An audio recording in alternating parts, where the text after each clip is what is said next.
नमस्कार दोस्तों, welcome back to my YouTube channel. उम्मीद करता हूं आपकी तैयारी जबरदस्त चल रही होगी। बहुत ही महत्वपूर्ण जानकारी आपसे भी कैंडिडेट के लिए रहने वाली है। हम यहां पर बात कर रहे हैं एमपी अभिकारी आरक्षक 2025 के जो आप लोगों ने एग्जाम दिया हुआ है। फाइनली आपका जो आंसर की है वो जारी कर दी गई है और 1 लाख छात्रों का यहाँ पे आपको डाटा दिखाने वाले हैं। एक सीट के लिए मात्र आपको यहाँ पे 664 लोग का यहाँ पे कंपटीशन रहने को मिलेगा। ठीक है, अगर आपका इतना नंबर बन रहा है तो आपका जो सिलेक्शन है वो 100% रहेगा। मेल का और फीमेल का अलग अलग आपकी यहाँ पे कट ऑफ रहने वाली है। क्या रहेगा आपका नॉर्मल दर्शन का चक्रव्यूह, हार्डशिप में कितना नंबर बढ़ेगा, कितना नंबर आपका मॉडरेट शिप में बढ़ेगा, ये जानकारी समझना आपके लिए बहुत ही इंपॉर्टेंट है। यहाँ पे वैकेंसी के बारे में बात करते हैं तो आपकी जो वैकेंसी है वो 252 पोस्ट पर इसकी वैकेंसी निकाली गई है। और कितनी कैटेगरी वाइज आपकी क्या कट ऑफ रहेगी, जनरल के लिए, ओबीसी के लिए, ईडब्ल्यूएस के लिए, एसटी एससी के लिए, जानकारी समझना आपके लिए बहुत ही इंपॉर्टेंट है। अभी आपका जो नॉर्मलाइजेशन है वो आपका स्कोर बढ़ने वाला है, आंसर की जारी हो चुकी है और इसके बाद सभी स्टूडेंट का जो मार्क्स है वो घटाव देखने को मिला है।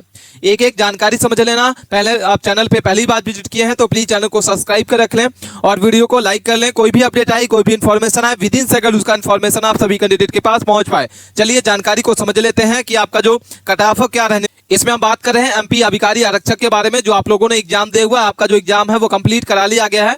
आपका जो एग्जाम है वो 9 सितंबर से लेकर 21 सितंबर के बीच में आपका एग्जाम चला है। टोटल आपके कितने शिफ्ट में एग्जाम चला है आप कमेंट करके जरूर बताइएगा। इसमें हम MP executive constable expected cut off के बारे में जानने वाले हैं। आपकी टोटल पोस्ट अगर बात कर लेते हैं कि आपकी जो अभिकारी आरक्षक में टोटल पोस्ट है वो आपकी 252 पोस्ट है, जिसमें आपके जो फॉर्म अप्लाई किए गए थे वो आपके 2,40,083 कैंडिडेट ने अपना फॉर्म अप्लाई कर रखा है। अच्छी मात्रा में यहाँ पे फॉर्म अप्लाई किए गए थे। लेकिन यहाँ पे अगर हम बात कर लेते हैं प्रेजेंट कैंडिडेट के बारे में कि आपके जो टोटल कैंडिडेट है जो एग्जाम दिए हुए हैं 100%, वो कितने ऐसे स्टूडेंट है, 70 से 75% ऐसे स्टूडेंट है जो अपना एग्जाम दिए हुए हैं। ठीक है, तो प्रेजेंट कैंडिडेट आपके यहाँ पे 1,70,058 यहाँ पे आपको देखने को मिल जाता है।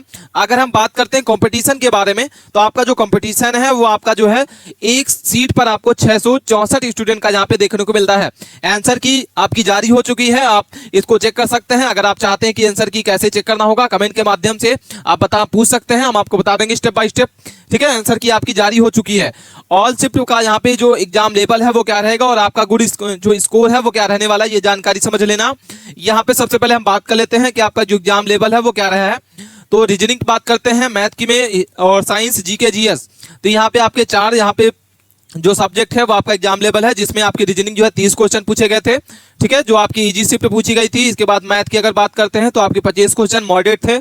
इसके बाद अगर हम साइंस की बात करते हैं 20 क्वेश्चन आपके मॉडरेट थी और जीके जीएस अगर बात करते हैं तो 25 क्वेश्चन आपके पूछे गए थे, जिसमें आपके यहाँ पे हार्ड शिफ्ट में पूछा गया था। टोटल आपके यहाँ पे जैसे कि बता दें कि टोटल आपका जो है वो 24 शिफ्ट में आपका एग्जाम जो है कंप्लीट कराया गया है। और अगर हम बात करते हैं नॉर्मलाइजेशन का तो यहाँ पे आपका 0 से 5 तक का आपका यहाँ पे अंक जो है पढ़ने को देखने को मिल जाता है। इसके बाद अगर हम गुड अटेम्प्ट के बारे में बात करते हैं, क्योंकि बहुत सारे स्टूडेंट कमेंट कर रहे हैं कि सर हमारा जो कितने नंबर पर हम यहाँ पे सेलेक्ट होने वाले हैं, क्या हम यहाँ पे फिजिकल की तैयारी स्टार्ट कर दें। सबसे पहले आप अपना स्कोर जो है कमेंट बॉक्स में जरूर बताइएगा। इसमें हम गुड स्कोर के बारे में बात कर लेते हैं कि आप कितने नंबर पर सेव रहने वाले हैं। तो रीजनिंग में अगर आपके 30 क्वेश्चन में से 24 से 25 क्वेश्चन अगर बात करते हैं, क्योंकि आपकी जो रीजनिंग है वो इजी पूछी गई थी और ये बहुत ही रीजनिंग सभी से कैंडिडेट से बन जाता है। तो आपका जो यहाँ पे स्कोर रहने वाला है वो रीजनिंग का 24 से 25 क्वेश्चन अगर आपका बन रहा है तो आप यहाँ पे सेव रहने वाले हैं। इसके बाद अगर हम मैथ की बात करते हैं तो मैथ आपकी 25 क्वेश्चन पूछी गई थी, जिसमें से आपके जो मॉडरेट पूछी गई थी और इसमें अगर आपके 18 से 19 क्वेश्चन सही हैं तो आप यहाँ पे सेव हैं। साइंस की बात करते हैं तो 20 क्वेश्चन आपके हैं, 20 क्वेश्चन में से अगर आपके मॉडरेट पूछी गई थी और इसमें 12 से 13 नंबर अगर आपके सही हो रहे हैं तो आप यहाँ पे सेव रहने वाले हैं। जीके जीएस की बात करते हैं 25 क्वेश्चन आपके पूछे गए थे और हार्ड ये पूछा गया था, सभी शिफ्ट में हार्ड था। और यहाँ पे अगर बात करते हैं आपका जो गुड स्कोर है वो 14 से 19 नंबर के बीच में अगर आपका बन रहा है तो आप यहाँ पे सेव स्कोर आने वाला है।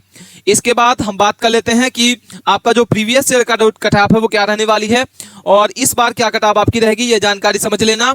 यहाँ पे सबसे पहले बात कर लेते हैं एमपी अभिकारी आरक्षक कांस्टेबल प्रीवियस ईयर के डाटा को देख लेते हैं। जो आपकी पिछली वैकेंसी आई थी उसमें क्या कट ऑफ आपके देखने को मिली है मेल कैंडिडेट के लिए और फीमेल कैंडिडेट के लिए। ठीक है, तो यहाँ पे सबसे पहले जनरल की बात करते हैं तो जनरल के लिए आपको यहाँ पे मेल कैंडिडेट का यहाँ पे 84.14 आपका यहाँ पे कट ऑफ देखने को मिला था और फीमेल कैंडिडेट अगर बात करते हैं तो यहाँ पे 79.17 आपको यहाँ पे फीमेल कैंडिडेट का यहाँ पे प्रीवियस ईयर का कट ऑफ देखने को मिल गया था। ठीक है, उसके बाद अगर हम ओबीसी की बात करते हैं तो यहाँ पे आपकी मेल कैंडिडेट के लिए आपके 82.74 था और 76.1 यहाँ पे 42 आपका जो है फीमेल कैंडिडेट का यहाँ पे एक्सपेक्टेड कट ऑफ देखने को मिला था। अगर हम बात करते हैं ईडब्ल्यूएस के लिए तो 82.10 आपका यहाँ पे मेल कैंडिडेट और 75.33 आपका जो है फीमेल कैंडिडेट। एससी की बात करते हैं तो आपका यहाँ पे 75.52 आपका यहाँ पे मेल कैंडिडेट और 70.10 आपका यहाँ पे फीमेल कैंडिडेट का यहाँ पे कट ऑफ देखने को मिल गया था। इसके बाद एससी की बात करते हैं, एसटी की बात करते हैं तो 68.1558 था और अगर हम फीमेल कैंडिडेट बात करते हैं तो 63.67 आपका यहाँ पे फीमेल कैंडिडेट के लिए यहाँ पे एक्सपेक्टेड कट ऑफ देखने को मिला था। ठीक है, तो ये आपका जो अभिकारी आरक्षण का प्रीवियस ईयर का डाटा है, यहाँ पे हम आपको बता दिए कि क्या आपकी कट ऑफ रही थी। उसके बाद यहाँ पे आपको समझ लेना होगा कि आप लोगों ने जो अभी एग्जाम दिया हुआ 2025 में क्या कट ऑफ आपकी रहेगी। एक्सपेक्टेड कट ऑफ के बारे में बात कर लेते हैं। तो मेल कैंडिडेट अगर आप जनरल कैटेगरी से हैं तो यहाँ पे 83 से 87 नंबर के बीच में अगर आपका बन रहा है, आपके इतने नंबर आए हैं तो आप यहाँ पे जनरल कैटेगरी से हैं तो आप यहाँ पे सेव रहने वाले हैं। फीमेल कैंडिडेट की अगर बात करते हैं तो यहाँ पे आपके 78 से 75 नंबर के बीच में है तो आप यहाँ पे सेव हैं। वहीं अगर हम बात करते हैं ओबीसी तो यहाँ ओबीसी के लिए मेल कैंडिडेट 81 से 85 नंबर और फीमेल के लिए आपके यहाँ पे 75 से 69 नंबर आपको यहाँ पे देखने को मिल जाता है। ईडब्ल्यूएस की अगर बात करते हैं तो 80 से आपके 84 नंबर है और फीमेल कैंडिडेट अगर बात करते हैं तो आपके 71 से 78 नंबर के बीच में फीमेल कैंडिडेट। वहीं अगर हम बात करते हैं एससी के लिए तो यहाँ पे 73 से 77 नंबर मेल कैंडिडेट का यहाँ पे अगर आपका इतना नंबर बन रहा है तो यहाँ पे आप सेव रहने वाले हैं। आपकी एक्सपेक्टेड कट ऑफ आपको यहाँ पे देखने को मिल गई है। इसके बाद अगर फीमेल कैंडिडेट बात करते हैं तो 68 से आपकी 72 नंबर।